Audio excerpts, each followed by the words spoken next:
एक district level preparedness बैठक है मानसून के लिए, उसका जो यहाँ पे उसका संचालन किया गया और इसमें सभी डिपार्टमेंट्स जो हैं, चाहे वो एसडीएम्स हों, चाहे वो पीडब्ल्यूडी डिपार्टमेंट हो, आईपीएच हो, एचपीएससीबी, पुलिस की तरफ से, होमगार्ड की तरफ से,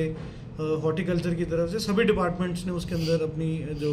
अटेंडेंस है उसको सुनिश्चित किया और उसमें जो तमाम प्रकार की डायरेक्शंस हैं मानसून प्रिपेयर्डनेस को लेते हुए, जो देखते हुए, वो सभी डायरेक्शंस जो हैं उनको पास किए गए। इसमें सबसे पहले मैं बताना चाहूँगा, क्योंकि हमारा एक्सपीरियंस यहाँ पर ये रहा है कि जितने भी नेचुरल वाटर चैनल्स हैं, वाटर कोर्सेज हैं, नालाज हैं, कूल्स हैं, उसमें जो डिसिल्टेशन प्रोसेस है वो पिछले कई वर्षों से नहीं किया गया था, जिसकी वजह से ये सभी जो नेचुरल वाटर चैनल्स हैं वो क्लॉग हो गए थे। और इसमें बरसात के मौसम में ये देखा जाता है कि यदि पानी इन चैनल्स के थ्रू नहीं बहता तो वो दाएं बाएं जाकर लोगों के घरों के अंदर इफेक्ट करता है, जो बाकी पब्लिक प्रॉपर्टी है उसके अंदर इफेक्ट करता है। तो इसलिए एक कैंपेन के तौर पर यहाँ पर 15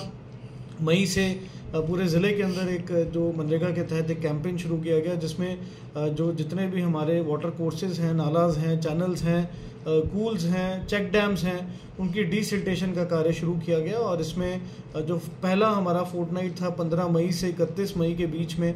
इसमें 997 काम जो है डिसिल्टेशन के पूरे प्रदेश भर में किए गए। और जो सेकंड फोर्टनाइट था 1 जून से 15 जून के बीच में, इसमें 1499 कार्य जो हैं पूरे ज़िले के अंदर किए गए। तो इसमें लगभग अभी तक 2500 कार्य डिसिल्टेशन के पूरे ज़िले के अंदर अलग अलग पंचायतों के अंदर किए जा चुके हैं। और इस समय भी जो हमारा थर्ड और फाइनल जो फोर्टनाइट है इस कैंपेन का 15 जून से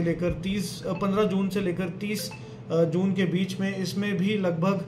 जो है हमारे 1500 कार्य इस समय चल रहे हैं। तो ये एक काफ़ी अच्छी जो प्रिवेंटिव मेंटेनेंस के लिए जो कार्य है एज अ मानसून प्रिपेयर्डनेस का रहा। इसके अतिरिक्त जितने भी हमारे आईपीएच के वाटर सप्लाई स्कीम्स हैं जिसमें पानी स्टोर किया जाता है, लगभग 737 यहाँ पर ऐसी स्कीम्स हैं जिसमें ड्रिंकिंग वाटर के लिए पानी स्टोर किया जाता है। इसमें भी लगभग 80% जो स्कीम्स हैं उनकी जो वाटर टैंक्स की क्लीनिंग है उसको कर लिया गया है और डिपार्टमेंट को निर्देश दिए गए हैं कि बाकी जो 20% कार्य बचे हैं उसको 30 जून तक पूरा कर लें। इसी प्रकार जो एचपीएससीबी में भी आमतौर पर देखा गया है कि पेड़ों की वजह से या फिर जो लाइंस की प्रिवेंटिव मेंटेनेंस नहीं होती है, जंपर्स वगैरह की चेंज जो है वो करना होता है, वो भी लगभग 40% कार्य जो पूरे ज़िले के अंदर कर लिया गया है। और डिपार्टमेंट को डायरेक्शंस दी गई हैं कि फर्स्ट वीक ऑफ जुलाई तक प्रिवेंटिव मेंटेनेंस सभी हाई टेंशन और लो टेंशन जो हमारी इलेक्ट्रिसिटी कनेक्शन है उसकी कर लें, ताकि यदि कोई ऐसा कोई बहुत तेज़ जो बारिश की वजह से, तूफान की वजह से जो इलेक्ट्रिसिटी डिसकनेक्शन एंड डिसरप्शंस हैं इनको हम लोग मिनिमाइज़ कर सके। इसके अतिरिक्त जितनी भी हमारी तैयारी है एज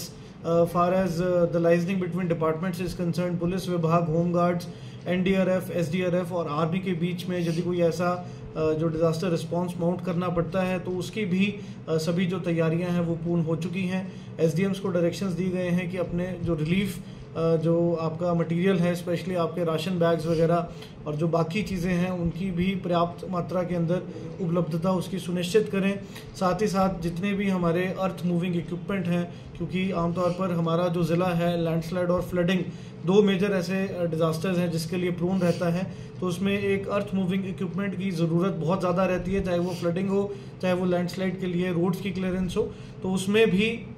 हर सब डिवीज़न के अंदर गवर्नमेंट और प्राइवेट के अंदर जितने भी अर्थ मूवर्स हैं उनकी मैपिंग कर ली गई है, उनके कॉन्टैक्ट डिटेल्स, उनके जो ओनर्स हैं, मैनेजर्स हैं, ड्राइवर्स हैं, सबके साथ जो संपर्क है वो कर लिया गया है, ताकि यदि कोई ऐसी इशू कहीं पे आता है तो इमीडिएटली जो नियरेस्ट जेसीबी या अर्थ मूविंग इक्विपमेंट है उसको मोबिलाइज किया जा सके और टर्न अराउंड टाइम एक डिज़ास्टर रिस्पांस के लिए उसको मिनिमाइज़ किया जा सके। इसके साथ साथ ये भी डायरेक्शंस दिए गए हैं सभी सब डिविजन्स को कि अपने जो sub division level emergency operation centre हैं उनको भी 24/7 जो है वो अपना शुरू करें, ताकि यदि रात में भी कोई ऐसी सूचना आती है तो इमीडिएटली एक रिस्पांस जो है वो जो किया जा सके किसी भी डिज़ास्टर सिचुएशन को। और इसी प्रकार कैपेसिटी बिल्डिंग के ऊपर भी हमारे जो आपदा मित्र हैं, लगभग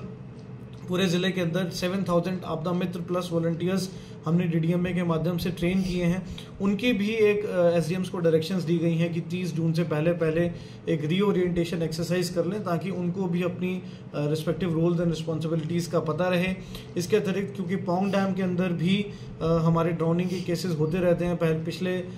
वीक भी यहाँ पे 2 युवकों की ड्राउनिंग की जो इंसिडेंट है वो सामने आया है। इसमें भी डायरेक्शंस ये दी गई हैं कि एक तो चेतावनी के जितने बोर्ड्स हैं सभी एसडीएम्स अपने अपने ऐसे वल्नरेबल पॉइंट्स पे लगाएं। सेकेंडली, हमने स्टेट गवर्नमेंट से रिक्वेस्ट करके लगभग 25 जवान जो हैं हमारे एसडीआरएफ के, उनको डीप जो डाइविंग है उसका कोर्स के लिए स्पॉन्सर करवाया है। और ये कोर्स जो है पौंग डैम का जो हमारा अटल बिहारी वाजपेयी इंस्टीट्यूट ऑफ जो माउंटेनियरिंग है उसके द्वारा जो संचालित पौंग डैम स्पोर्ट्स सेंटर है उसके अंदर उनका जो प्रशिक्षण है वो जल्द शुरू हो जाएगा। तो इसमें कैपेसिटी बिल्डिंग के ऊपर भी पूरे ज़िले के अंदर ध्यान दिया जा रहा है और बाकी जो प्रिपेयर्डनेस मेजर्स हैं उनको भी सभी डिपार्टमेंट्स के साथ मिलकर उनको डायरेक्शंस भी दी गई हैं और उनको रिव्यू भी किया गया है। और यदि कोई ऐसी समस्या इन मानसून में आती है तो ज़िला प्रशासन पूरा प्रयास करेगा कि एक इफेक्टिव और एक टाइमली डिजास्टर रिस्पांस माउंट किया जाए।